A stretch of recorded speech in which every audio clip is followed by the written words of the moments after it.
Okay, boys, how you doing? Today I'm going to talk about something that's pretty near and dear to my heart at the moment, mainly due to the fact that I've been no-lifing Blue Lock for the better half of, actually, the whole year.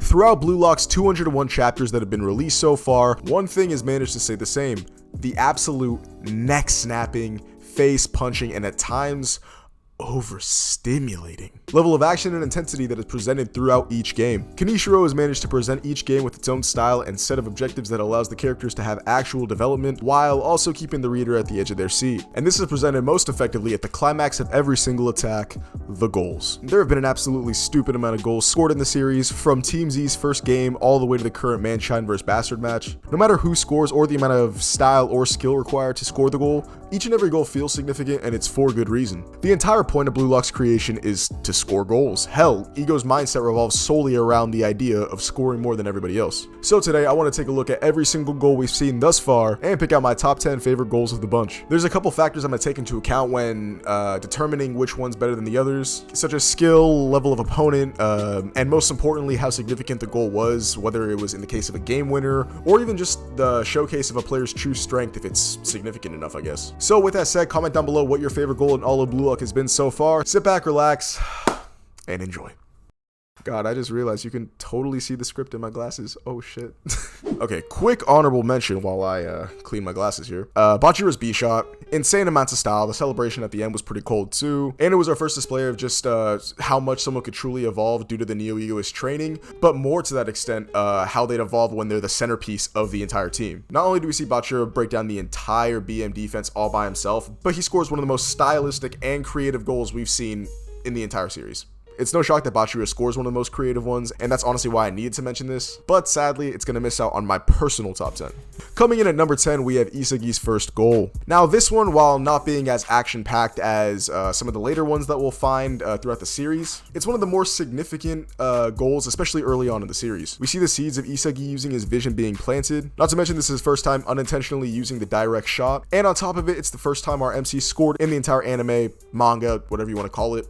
It's an important thing. It may not be one of the most stylish goals, but like I said, very significant for the story, so it's coming in at the number 10 spot for me. Number 9, Rin scores from the kickoff, which is also tied with Rin scoring from the corner kick.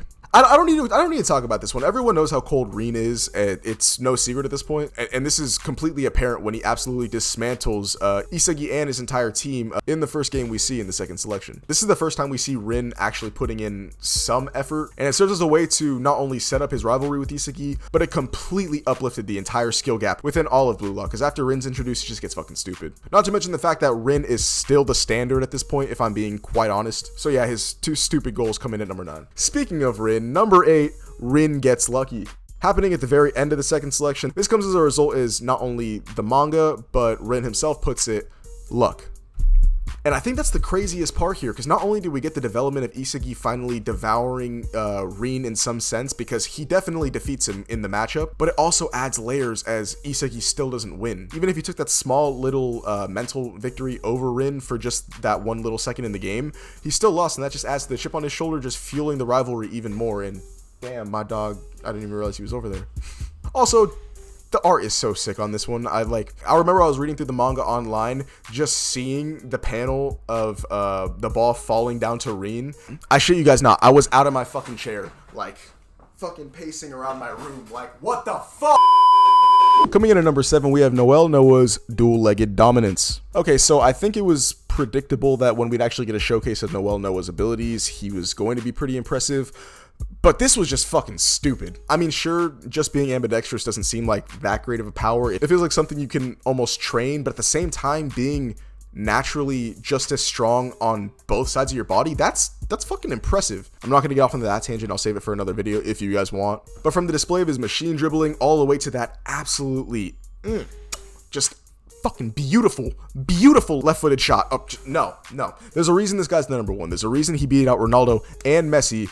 That's the reason. He absolutely fathers Lavinho and just doesn't even react to it. It's insane. He's the GOAT for a reason. Number 6, Baro saves the U20. I feel like I'm gonna get some flack for this one because this is a pretty fucking crazy goal. Everything that led up to this goal just made for the perfect storm of chaos that just got you so incredibly hyped. No matter whether you look at forums or on TikTok or even YouTube itself, everybody loves this. It tends to be in the top 3, but I kind of find myself a little biased with some of the other shots that we see. And I also want you to keep in mind, any of the goals from now on can kind of be swapped around. They're all just way too good. But from the way that the story set this up, from the art, from Baro not being able to do anything leading up to this point, with the U20 team on their backs, they needed to score and there was no other hope of doing it besides Baro. Isagi even said it himself, Sai was basically out-predicting him the same way that Reen did in their first matchup. The only difference was Isagi had Baro. Now, the fact that Baro was a completely selfish player meant that Sai couldn't think rationally about what he was actually going to do, but someone who thinks as psychotically, I guess we can put it, as Isagi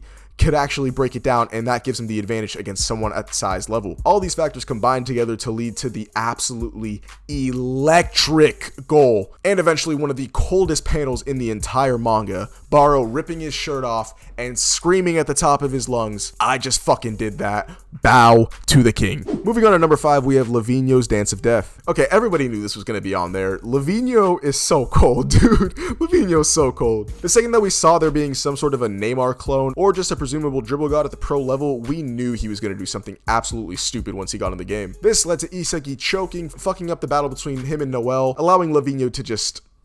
There's no other way you can put it. He absolutely embarrassed their defense, like, with no effort. And he was talking shit the entire time he did it. The dribbling, the art style, the shit talk, all of it came together to just make the perfect package of just absolute soccery goodness. Topped off with probably the coldest celebration in the entire manga. Hit it with me, you fucking cripples. This is probably the most stylish goal in my opinion, so I had to put it this high up on the list, but I understand if you want to put something else above it. I mean, look at me, I put 4 different goals above it, so let's just move on. Speaking of absolutely embarrassing defenses, number 4, Kaiser Impact 1 and 2. If you don't know what I'm saying about Kaiser Impact 1 and 2, there's actually been 2 displays of Kaiser Impact at its full force. One was the initial panel where we see him hit Kaiser Impact for the first time.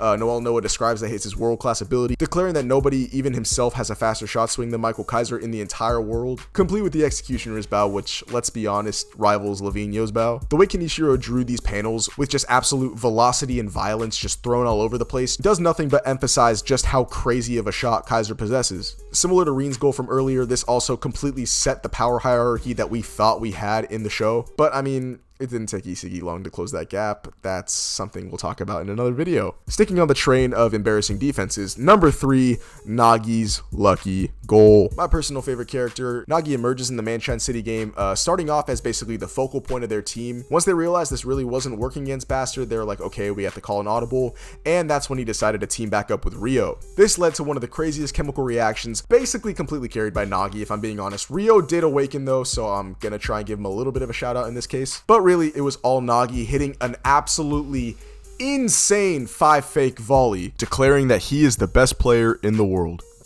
Oh my god! There's a couple reasons I have this goal so high. Like I said earlier, Nagi's my favorite character, so I am a little bit biased. I love the art style that accompanies this, especially when you get into the colored manga panels, because Blue Lock fans are really the best with that shit, I swear to God. But what really sticks out to me is the strength of opponent in this case. They were going up against Bastion Munich, but not any Bastion Munich, a Bastion Munich with Michael Kaiser and Isagi Yoichi, who both possessed Metavision. We've seen the full extent to Isagi's Metavision now, but it wasn't fully evolved in this chapter, so I guess you can kind of give him the handicap in that, but even still, he gets pretty fucked up by Nagi, and it's no secret. Not to mention Kaiser couldn't do anything about this, leading to this once-in-a-lifetime goal. Let's move on, shall we? Number 2, Shido scores a super goal. This one is a personal favorite of mine, and I really wanted to put it at number 1, but I think there's a goal that's just a little bit more important than it, and you can probably guess what it is by now. Shido Ryusei is the best scorer in all of Blue Lock, in my opinion.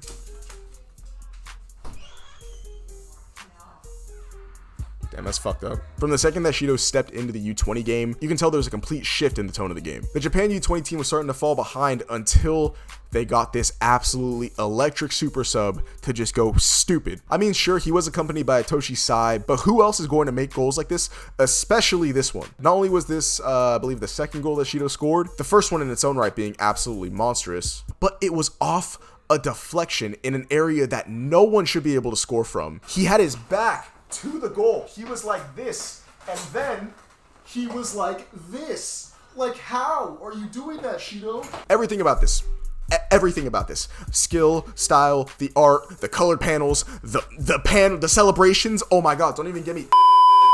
On top of all this, it was very significant as it completely turned the tide in the U20 game against Blue Lock's favor, and it almost seemed like there's no coming back from this until they scored one final goal, leading to number 1, Isagi becomes a hero. Easily the best game we've seen in the series so far. There's nothing else that can top this. I mean, it's the climax of the most action-packed and thrilling point in the entire manga. I mean, say what you want, sure, not very stylish. Isagi didn't really do much. He got very fucking lucky, which is completely true. I mean, did you see the panel itself? But even with all these factors taken into account, you can't deny just the sheer significance that this goal had. Not only does our MC score the game-winning goal in the most important game of his life, or the most important game that we've seen in basically all of Japanese soccer at that point, but he makes his name known to the entire world, flipping 2 big old birds to Reen's dumbass from him. But the craziest part is, he predicted the ball going there. Like I said, it may not have been the most stylish or the most skillful, but it is by far the most significant goal in the entirety of the series, so that's why it is coming in at my number 1 spot. Okay, looks like we're done for today, boys. Thank you so much for checking out the video. As always, I really do appreciate each and every single one of you. Please smash that like button for me and consider signing up for some more Blue Lock bangers just like this one by subscribing to my YouTube channel with post notifications turned on, and that's all I got for you today. Love you, boys. Take it easy.